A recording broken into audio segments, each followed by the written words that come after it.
Hey guys, we are back and I am MC Joy Jewell. And I'm Howie T here at NYX Entertainment and Events, and we're ready to do another episode to help you with your event planning and all that good stuff. Another week with us, fun, cool kids. You know you want to tune in every single week. You know they do. Every week. Have to. Okay. This week we're talking about fashion. Just kidding, we're talking about decor. I think about decor, I think about fashion. That's just because, you know, I got my fur on today. But yes, we're talking about fashion and how fashion is important in events and everything that we do relating to events and entertainment. So I guess my first question is, what is decor? Like, are we talking about the house? Are we talking about the studio, a party? What's We're decor? talking about the party. Okay. So if you've been to most events, they always have some sort of theme or color scheme that they follow. And basically, most venues, hotels, country clubs, and the like, you'll notice are very neutral. Usually beige walls, a hideous carpet. I don't know why they do that. They always have like this beautiful thing, and then they have this hideous carpet. But for the most part, they're neutral, and they build them that way so that people who come in to rent the facility for their wedding, bar, bat mitzvah, or corporate event can personalize and stylize the room the way they want with color and theme. Okay, so how important is decor when we're going to a party? Is it important? Like, can I just throw streamers up and call it a day? You could. I wouldn't suggest it. No? Yeah, you know, themes are important. Decor is very important. Is it mission critical? On some level, yes, and on some level, no. A theme or decor won't make or break your party. That, I think, falls squarely on the entertainment to create that vibe. But the decor definitely enhances the experience. It's like a wow factor. Yeah, and for example, you know, you take a regular space and you make it colorful and you make it thematic, and that plus the music plus creates the environment. Let's talk about theme and color scheme. I've been to lots of parties that have both, one or the other. Do you suggest one or the other? Is it important, theme or color scheme? So basically every room is going to be decorated. There are two primary bases that you could use to decide. Theme would be a ski theme, a sport theme, a travel theme, a dance theme. But sometimes the guest of honor doesn't have one specific interest. They're all over the place, especially in 2019. You know, kids are doing dance on Monday, hockey on Tuesday, basketball on Wednesday, you know, so the kid doesn't have one specific theme. So in that case, when you can't dial it in, now keep in mind, the theme or thematic element of a party when it relates to a bar mitzvah is basically a reflection of the child and what interests the child has.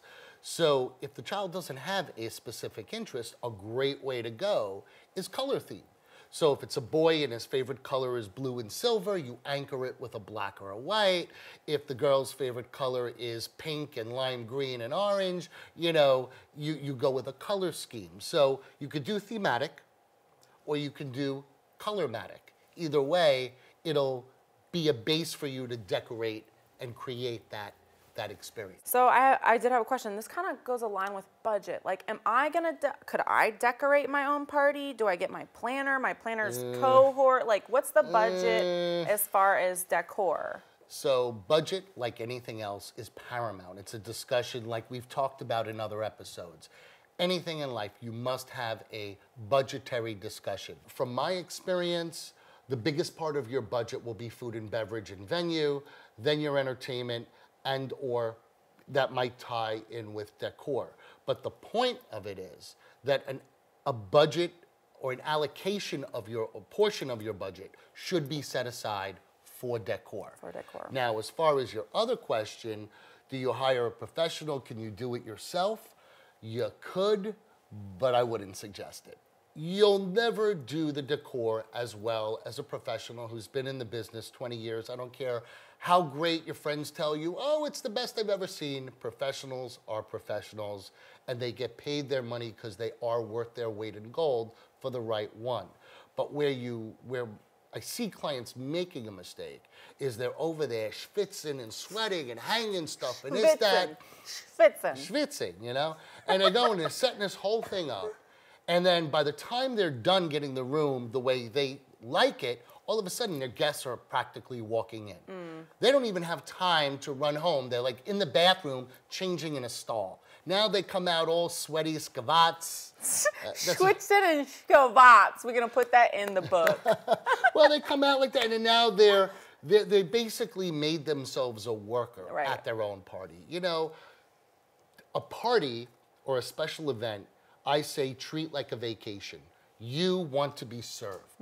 So, you know, could you save money? Yes, there are plenty of places where you can find to save money, but there are certain places where you shouldn't. And one of the things you absolutely shouldn't do is make yourself a waiter, a waitress, or a decorator on the day of your party. Yeah, that can be stressful. You know what I'm saying? Hire a professional, go home, take a shower, get dressed up, relax, set your mind right for the experience that's about to come, and show up like a guest to your party.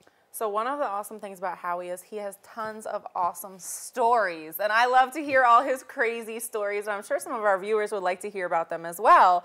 My next question would be, what is one of the best, and then I'm gonna ask what's the worst, but what's one of the best decor experiences that you've ever seen and been around in your party lifestyle?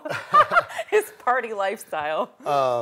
One of the events that we did, can't disclose the client, but it's a client here on the East Coast who calls me up and says, hey, I'm throwing an event on the West Coast in 12 days. Can you know, plan the party for me? And could you produce the party for me? We need the entertainment, the lighting, the whole nine. And I said, sure. This client is very high profile. So of course they give me two things. One, their Amex Black Card, and two, instructions, don't F it up.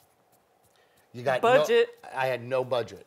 So we went in and we took over the Beverly Hills Hotel for 4 days, Thursday, Friday, Saturday, and we had it Sunday morning. We had to be out by 12 noon Sunday. So of course we started the install on Wednesday, and we took every single piece of furniture out of the hotel, everything in the lobby, the hallways, everything. Now the Beverly Hills Hotel, if you've never been there, it's not a traditional hotel, it's old Hollywood.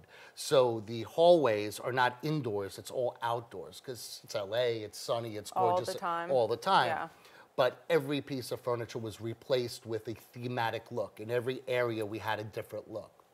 Anyway, long story short, we had the party. Guests are fly in Thursday. We had events for them, minor stuff, Friday. Saturday, of course, was the big dinner and the big after party, which must have went till 3 o'clock in the morning. Finally, the guests leave, and we begin the strike. Okay, so now on the flip side, tell us what's one of your worst experiences. No names. No. I can't say worst experience. We had this client once who was just trying to save bucks, so she made her own centerpieces, and I guess she glued all these things together, and she, you know, set them up on tables. Like we're in the middle about to open the room, and one centerpiece falls apart, and it like separated, the glue didn't hold, and when it fell, it knocked over all the water glasses on the table, and throughout the night, systematically, they all broke. Nobody was touching them, they just weren't professionally made. Right. And they weren't set up properly, and they just all started to fall, taking out guests' dinners. Throughout, and it was like just one over there, then one over there, then one over there, and it got to a point where we were, you know, laughing. Oh, that's funny. I mean, what are you gonna do? You're like MC. There goes another one. Timber. Hey, table number 8. Watch out. Hope you guys like a little decor in your food. Yeah, you know. She probably Pinterest that, was like, I got this, man. I got this. No. This was honestly long before Pinterest. All right, let's talk about how do we manage consumers' expectations. We have lots of expectations. How do we get those all in alignment and everybody happy? Well, you mean from a decor standpoint? From a decorating, of course, okay. Yes. So when I have seen clients unhappy, we'll start with that, yeah. and then I'll work my way to the happy part. what happens is clients come in and they have an expectation or a vision. And what they'll do is they'll walk in with either some words or thoughts in their brain, and it's up to the decorator to decipher that. So the client will say, I envision this, this, this, and this. And then the decorator will come back, well, I could do this, and I could put that, and do this. And the client's like, oh, great. Now, while the decorator is explaining, that customer is developing an image in their mind of what that finished product will look like. And then what happens is, if there isn't a sample made, or they're just waiting till they show up at the party, sometimes they show up and they're like, wait, that wasn't what we talked about. It wasn't what I was envisioning. Right. Conversely, you know, you gotta really be descriptive, and it helps when you have a sample. Okay, so a sample, that's important. So how do you deliver, if you want a happy customer, how do you deliver a unique decor experience to a happy customer? So the best way that I would suggest is, as a customer, when you come to a decorator and you're gonna say, hey, I have a vision, rather than just describe it in words, go on to Google, type in images, type in themes, find the images that inspire you. Find, 4, 5, 6, as many images as you need that you could say, you see this, you see this, you see this, actually physically look at it. And then, of course, the decorator has to listen and then be able to say, okay, well, we'll take this element, that element, and they'll combine it and make something that's for you. And then, of course, providing the customer with hopefully a sample prior to the event where the client could look at it and say, that's exactly what I want. And then this way, when they show up, that's what's in the room, that's what's on the tables, and you have a really good experience from that. That's awesome. So this whole...